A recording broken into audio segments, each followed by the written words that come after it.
Aqui é o Sogoticos e você tá no Detonando Geek, o melhor canal de tecnologia pra games. Domingo aí teve hands-on com o PlayStation 5, foi a primeira visualização oficial do console, inclusive com alguns testes, pequenos testes de funcionamento, e também aí as especificações foram dimensionadas e também tratadas pelas pessoas que testaram, dando a opinião e qual era a experiência que foi obtida perante essas especificações. Também a gente tem alguns detalhes, inclusive fotos de altíssima resolução 8K que você vai ver aqui no canal também, então detalhes mais intrínsecos sobre o console. É claro, é óbvio, é lógico que também, por outro lado, faltou muita coisa importante que deveria ter sido já mostrada há algum tempo e ainda continua não sendo revelada. E a gente vai comentar desses aspectos positivos e também desse aspecto negativo, que também é a falta de informação sobre várias segmentações do console. Legal, né? Deixa seu like, se inscreve no canal, compartilha essa informação e vem comigo. Vamos detalhar um pouquinho mais esse hands-on. Esse vídeo é apenas mais um dos inúmeros vídeos que nós estamos fazendo da nova geração. Com certeza absoluta, o Detonando Geek é um dos canais mais presentes aí para ajudar na sua decisão e também no seu ganho de experiência e as expectativas que devem ser tratadas para a nova geração. Pensando nisso, a nossa live DG Tech de sábado, ela é muito bem requisitada pela galera, mas só sábado não tá dando para tirar dúvida de todo mundo. Então a gente vai lançar essa semana a semana DG Tech. Terça, quinta e sexta e sábado a gente vai ter só conteúdos em live com dúvidas sobre nova geração, lives temáticas de televisão, de acessórios, headset, barras de som. E é claro, óbvio, lógico, quarta-feira tem Problematizando Games, que também vai tratar disso. Qual console você deve comprar? PlayStation 5 ou Xbox Series S ou X? Exatamente, são vários conteúdos aí para você aproveitar. Então se agenda aí, seguindo a gente nas redes sociais. A gente vai passar lá a agenda completa amanhã para vocês, com temas e horários de todas as lives que nós vamos fazer na semana, única e exclusivamente dedicado à nova geração.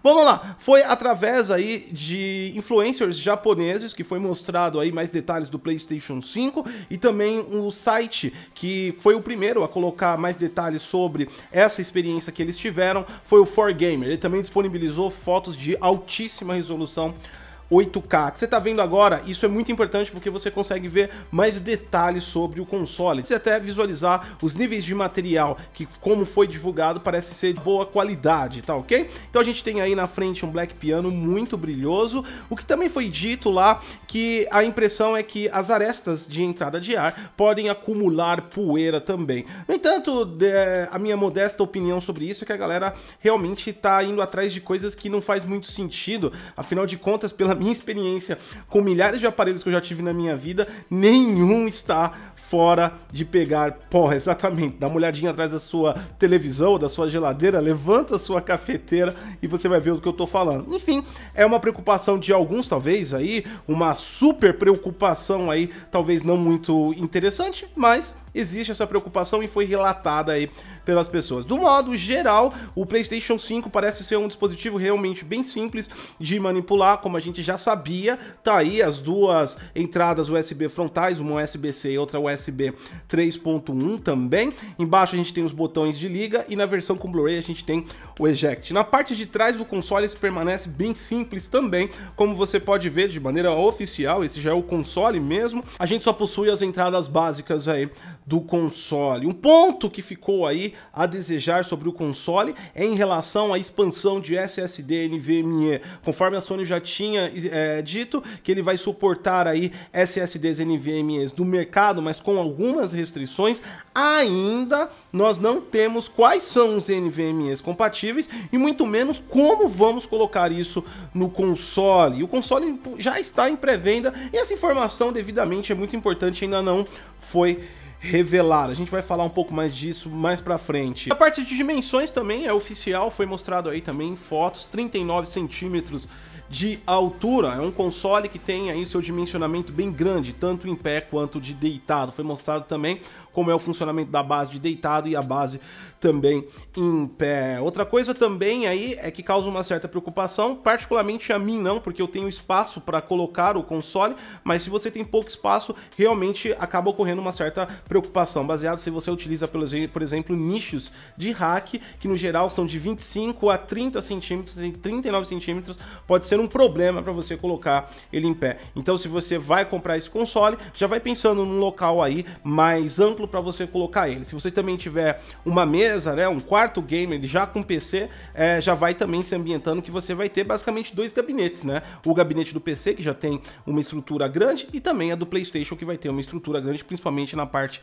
de altura, que deve ser, no geral, onde a galera realmente usa, dado que se ele de deitado deve ocupar bastante espaço onde você vai colocar. É claro, é óbvio, lógico, como eu disse, isso vai de pessoa para pessoa, particularmente, como eu disse, eu não vejo problema com o tamanho, e ainda mais que acredito que o tamanho seja relevante pelo processo de sistema de refrigeração. E esse sim foi apontado que é efetivo de forma silenciosa. Foram feitos testes com Goldfall e a temperatura ambiente, segundo que foi apontada pelo 4Gamer, era de 30 graus no local que eles estavam gravando, e a temperatura do console de exaustão saiu em 55, 60 graus e com baixo ruído, o que é muito importante. Todo mundo estava bem preocupado em relação ao console da Sony perante ao ruído, devido, é claro, é óbvio, é lógico, o PlayStation 4 Pro, que é bastante barulhento quando ele tá no full load. No entanto, também a gente não sabe, não foi especificado se esse jogo necessariamente está utilizando o modo boost de clock e se ele estava utilizando os critérios máximos do console, que tendem a aumentar o calor. No entanto, aparentemente, de tudo que foi falado, o sistema de refrigeração funciona e é silencioso. E se o console tem algumas informações a desejar, o DualSense parece que tirou todas as informações que estavam em dúvidas e mostrou até umas coisinhas a mais também. Teve bastante elogios ao controle, os influencers que o utilizaram falaram muito bem, principalmente da pressão dos gatilhos regulável. Isso parece que foi uma grande feature implementada, deve causar uma boa diferenciação também. As pessoas também relataram que ele tem cerca de 280 gramas, não foi dado especificações quanto à durabilidade total da bateria, nem o tempo efetivo de carga. Eu acho que uma informação também super útil, mas não foi passada. No entanto, também a ergonomia mudada, até do posicionamento dos botões, as pessoas que jogaram disseram que não tiveram muitos problemas para se adaptar ao novo DualSense. O controle também, como nós já sabemos, possui aí um microfone e aparentemente parece ser bem útil também. Então, parece que o DualSense aí não tem muita novidade além do que foi falado. No entanto, pelo menos a afirmação das pessoas que utilizaram, que ergonomicamente mudou muito bem, o que é um sinal muito positivo, porque o DualShock, apesar de ser um excelente controle, realmente para mãos mais grandes e de acordo com o que já existe no mercado, estava ficando bem diferente. Então eu acho que a Sony conseguiu equilibrar bem a questão da ergonomia com o controle e principalmente esses gatilhos com regulagem de pressão. Para quem nunca teve a experiência de jogar no controle Pro, que já possui esse sistema, realmente faz bastante diferença em jogos de tiro, em jogos de corrida. Isso atenua muito bem. Também foi informado que o sistema de vibração está muito mais preciso, dando uma experiência bem melhor também. Legal, bacana, as análises e informações que foram passadas foram bem positivas do ponto de vista de usabilidade. Eu acho que o grande destaque aí foi desmistificar a questão da temperatura, que era realmente uma preocupação que muitos tinham em relação ao sistema PlayStation, como eu já disse, devido ao PlayStation 4 Pro, que é muito ruidoso. No entanto, agora vem uma parte que eu acho que a Sony tem deixado muito a desejar e que não tem se atentado à necessidade desse tipo de informação no mundo atual que nós vivemos, né? Muita gente pode achar que esse tipo de coisa não é bobeira, esse tipo de coisa não faz diferença, esse tipo de coisa, o importante é a diversão, né? Nós temos aí os famosos divertidos, né? A galera do circo, que o importante é a diversão, mas não é necessariamente o importante só a diversão. Se você for ver, existem milhares de mídias dedicadas à tecnologia que vivem sobre a monetização e constroem as suas equipes baseadas na informação que é útil para uma gama muito grande de pessoas. Nós temos canais como o Linus Tech Tips, tem mais de 11 milhões de inscritos, temos canal que nem o Detonando Geek, a própria Eurogamer tem uma equipe, a Digital Founder. Essas pessoas estão falando para quê? Para pouquíssimas pessoas? O importante é a diversão? Não. Especificações técnicas se tornaram algo muito importante. Nós mudamos o padrão de comportamento do consumidor e essas informações são são efetivamente importantes. Para muita gente é um problema investir um capital tão alto, por exemplo, 5 mil reais no Brasil num console, a qual ainda a gente nem sabe como é que a gente vai utilizar o SSD NVMe e quais serão os compatíveis. Aliás, os SSDs NVMe do mercado hoje são de velocidades inferiores ao do PlayStation 5. Como é que a Sony vai adaptar isso? Eu acho que esse tipo de informação já era para ter sido passada também para a galera. Outra coisa também que é super importante é saber como é que funciona o sistema de refrigeração. Muita gente quer saber sobre isso, não é apenas por uma curiosidade entusiasta. O consumidor, como eu disse, mudou muito o seu posicionamento sobre os interesses das coisas que eles querem comprar. Eles querem comprar os produtos baseados nas suas necessidades e durabilidade. Então a gente tem que verificar aqui como é feito esse sistema de refrigeração, até mesmo para entender o quanto ele longínquamente vai. Ou seja, tem muita coisa que é importante e ainda não foi revelado pela Sony em relação ao próprio console, né? Aliás, o console foi revelado agora, a imagem dele, logo depois da pré-venda. Eu acho que é um ponto de atenção muito importante que a Sony tem que levar em consideração, em relação que essas informações são realmente importantes. E a gente precisa dessas informações. Por pior que seja a informação, é preciso tratar com transparência. Por exemplo, no caso do Xbox Series X e o S também, a notícia não foi aceita de forma tão positiva ao descobrir que você vai ter que usar um SSD NVMe proprietário da Seagate, ou seja, você vai poder comprar um,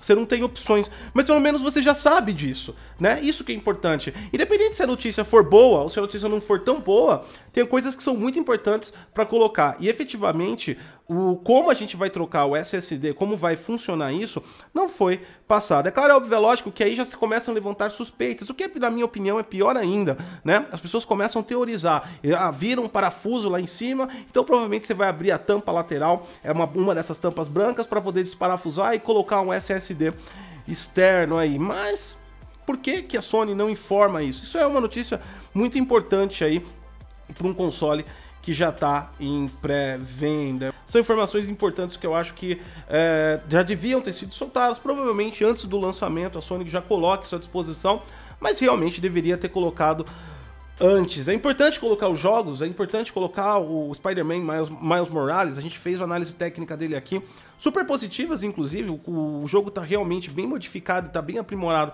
para o novo console, só que é importante também a gente saber do efetivo técnico desse console. Para quê? Porque as pessoas estão tomando suas decisões e às vezes essas decisões podem impactar positivo ou negativamente. É ruim em 2020 a gente comprar aparelhos tendo surpresas, já que nós temos a internet que nos informa de tudo, e é por isso que as pessoas querem saber dessas informações, mas infelizmente nada oficial ainda. Assim que sair oficial, a gente traz aqui pra você no canal Detonando Geek. Se você curtiu esse vídeo, deixa seu like, se inscreve no canal, compartilha essa informação. Eu sou o Gotcose e até a próxima.